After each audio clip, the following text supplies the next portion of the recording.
नमस्कार मित्रांनो, कशा आहात? मजेत ना? बघा, एक प्रश्न आले तुमच्यासाठी घेऊन. प्रश्न काय म्हणतो आपण पाहूया. एका चौरसाच्या कर्णाची लांबी 8 वर्गमूळ 2 सेमी आहे, तर त्याची परिमिती किती?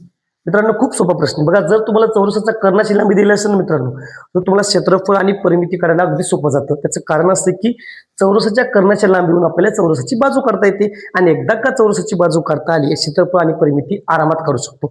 मग चौरसाच्या कर्णाच्या लांबीवरून ती बाजू कशी काढायची, त्याला आपल्याला एक छोटंसं सूत्र वापरायचे. ते म्हणजे काय रे?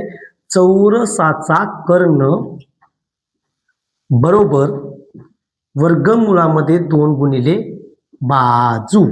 आता मला सांगा, चौरसाचा किती दिलाय कर्ण आपल्याला इथे? 8 वर्गमुळामध्ये 2 बरोबर हे वर्गमुळामध्ये 2 अशाला असेल गुणिले बाजू.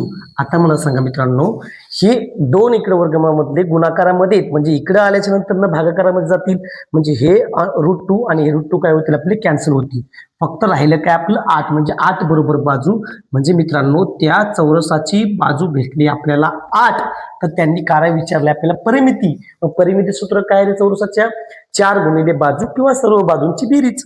आणि चारही बाजू काय असतात? त्या चौरसाचे सारखे असतात. म्हणजे एक बाजू 8, परिमिती बरोबर 4 गुणिले बाजू, हे सूत्र. मग म्हणायचं 4 गुणिले 8 म्हणजे किती रे? 32 सेमी. काय यायला पाहिजे? त्या चौरसाची परिमिती यायला पाहिजे. पर्याय क्रमांक 2.